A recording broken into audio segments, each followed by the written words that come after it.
the experts that you went to, we're not surprised that they waffled and they wiggled, but they were actually like offended at you just kind of following up. And you had your same affect and your same manner that you have here. You're very matter of fact.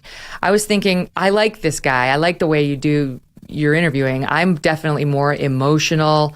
I'm more passionate, half Italian, half Irish. It's that kind of combo. I know you got some Irish in there, but I like how you just didn't show your cards, but still they were getting so angry. They were getting so annoyed at you. Especially the blonde guy at the University of Tennessee, Patrick Zanka, right? Zanka?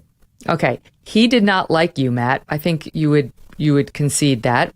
And is this the one, soundbite 19, where they kind of, oh, no. Actually, first, let's just show him trying to answer what is a woman and what he does to you. This is soundbite 16. You just really don't want to answer the questions, do you? I came today very willing and enthusiastic about answering questions about women's and gender sexuality studies, which is the work that I do. You wanted to answer questions about women's studies, and so shouldn't the first answer you should be able to provide is what exactly is a woman? Well, for me, it's actually a really simple answer, and that's a person who identifies as a woman. But what are they identifying as? As a woman. But what is that? As a woman. So circular and frustrating. Yeah, around and around we go with these circular answers. That was really the answer from all of the so-called experts. When it came down to it, it was always, woman is anybody who identifies as a woman. Well, what is that? What are they identifying as? I mean, it's actually a sincere question too, because when for example, a man says, I identify as a woman, the point of asking what is a woman is it's a way of asking, well, what do you mean? What are you trying to say about yourself exactly when you make that statement? Can you just explain it a little bit? I want to know. I want to understand. And they do get offended by it. And that's, I talked about the fear from the just average Joes on the street, some of them. But the so-called experts, there was definitely fear also there because they didn't want to answer questions. But from them, I got a lot of anger because from their perspective, this is not how a conversation is supposed to go, especially if they're talking to some flannel-clad, bumpkin like myself. I'm supposed to just sit there while they make their proclamations and declarations, and I'm supposed to sit there kind of slack-jawed and just listening and nodding my head and saying, okay. The moment you ask any question whatsoever, it's actually offensive because it's like, well, how dare you question me? How dare you express skepticism in anything I'm saying? That's another thing that was a little bit of a revelation is that before we embarked on making this film, I knew that the what is a woman question would be a real stumper for some of these people, even though it shouldn't be. But what I didn't quite realize is that actually any question at all is a stumper for them because they don't want to answer any sincere question. If you're asking a sincere question about their worldview, a sincere question as in there's some skepticism, you're asking the question because you're questioning what they're saying. Any question along those lines, doesn't matter what it is, they don't want to answer, and they'll get very angry that you are asking it. Well, case in point, we didn't cut this one, but I watched it last night with my husband, and this was his favorite. His favorite was when you interviewed Congressman Mark Takano, Democrat of California, first openly gay person of Asian descent in Congress.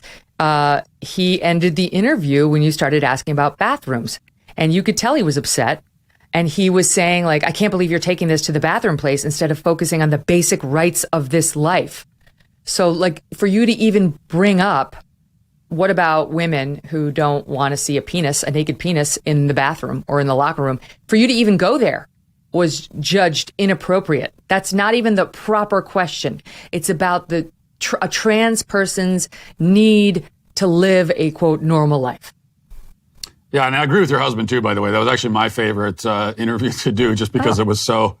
maybe it's my sadistic side of me, but he was just so uncomfortable. And plus, he's a politician. I'm not a big fan of politicians. So, and you could tell me, we sat there and talked for a while, and he wanted to get up and leave the moment he realized that I was going to ask real questions. And he still sat there for a while before he finally did storm out. But the question that I was asking him when he did finally leave was obviously totally legitimate, and it was a policy question, right? Because we were talking, he's an advocate of the Equality Act, which would be a federal law that just basically encodes gender ideology, imposes it on a federal level across all states and localities. And that would mean, among other things, that now, according to the federal law, biological males they now have a human right to access female spaces. That's what the Equality Act would declare. So my question was, well, what about, I understand what you're saying is that there are males who would feel uncomfortable if they're not given access to those spaces. What about the women who are uncomfortable sharing those spaces with males? Like, what about, how do you factor that in? How do you weigh that? Totally fair question. And he didn't want to answer that at all. No. And then they started babbling about, well, really, this is a matter of the right to life. Well, no one is questioning that. No one is saying that trans people don't have a right to live. What we're talking about is, do women have a right to privacy in these kinds of spaces? That's actually the question. Part of the fun of the film is seeing the light bulb go off over these people's heads once they realize that they're talking to somebody who might not share their agenda, who might not be there to totally celebrate, the stuff that they push. And you're very fair to them. It's in no way like a hit job on them or an ambush. Your questions are very benign. But it's kind of fun to see them realize, oh, wait, I might be in trouble. This guy might actually ask me these hard questions. And some didn't answer them. Some kept, like that guy in Tennessee with the blonde hair, kept like putting it back on you. Well, what do you think? What do you think? Which is always a stall tactic. And one exchange in particular I appreciated because I mentioned this recently on the show. Years ago when Chaz Bono danced on Dancing with the Stars. Remember, I can't remember Chaz's name as a girl, Chastity. But she was born female, Chastity. She was born female, and then she decided to transition to male and went by Chaz. And she got a position on Dancing with the Stars. And Keith Abloh came on my show, Matt, and he said, I don't think we should be affirming this kind of thing. And I gave him a hard time. I didn't think that was particularly kind or supportive. And he did say something that's always stuck with me. He said, there's a disease in psychiatry where, because you'll see where I'm going, somebody really feels like they need to have their arm chopped off. And they will go from psychiatrist to psychiatrist or doctor to doctor saying, I need you to chop off my arm. My arm doesn't belong. I need to be missing this limb. And he said, if somebody came into my office and said that, I would say the same thing to somebody seeking a sex change, which is basically, no, brother, you're not. I won't. Like, I'm not doing it. And lo and behold, you asked one of the people in your piece. Now, the name is Dr. Marcy Bowers. This person will look female, and she says she's a woman. But this is somebody who was born male and has transitioned to female. She doesn't like that. She wants you to say she is a woman. This is annoying. She's not a woman. There's a difference between a woman and a trans woman. Happy to call you a trans woman. It's not the same thing. She doesn't allow for that. And listen to this exchange in soundbite 8. I don't know if you've ever heard of people in the trans-abled community. These are people who are physically able-bodied but feel like they should be disabled or identify as such. For example, a man who has 2 arms but feels like he should have 1. If a man in this kind of marginalized community went to the doctor and said, I want to have my arm cut off, do you think that doesn't have anything to do with gender identity? Well, it's someone's self-identity, how someone identifies. That's someone who has and I'll accept it as a mental diagnosis, a psychiatric condition. I don't even pretend to know what aptomenophilia is all about, but somehow it's the idea that you're fascinated or charmed by having a limb or part of a limb missing. Okay, I would say that's, pardon my non-medical language, kooky.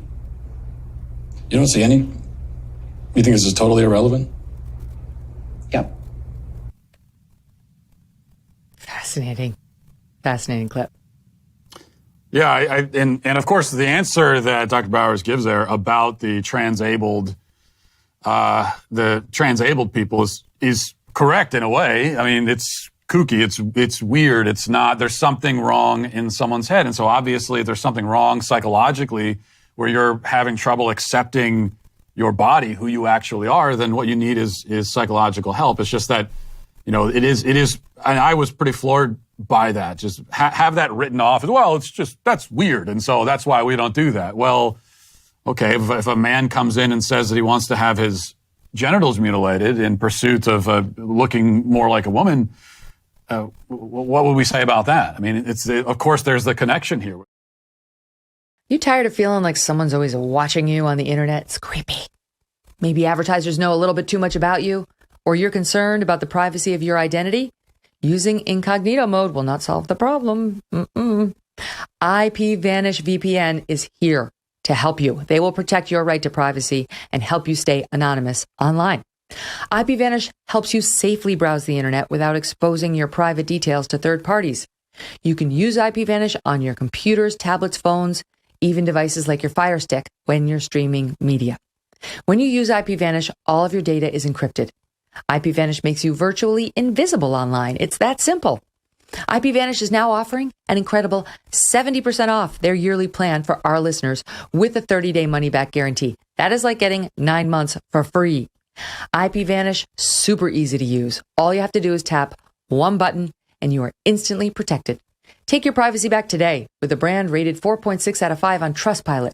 Go to ipvanish.com/Megan and use that promo code MEGYN to claim your 70% savings. ipvanish.com/Megan. Hey, thanks so much for watching. If you like what you just saw, hit the subscribe button for more clips and full episodes.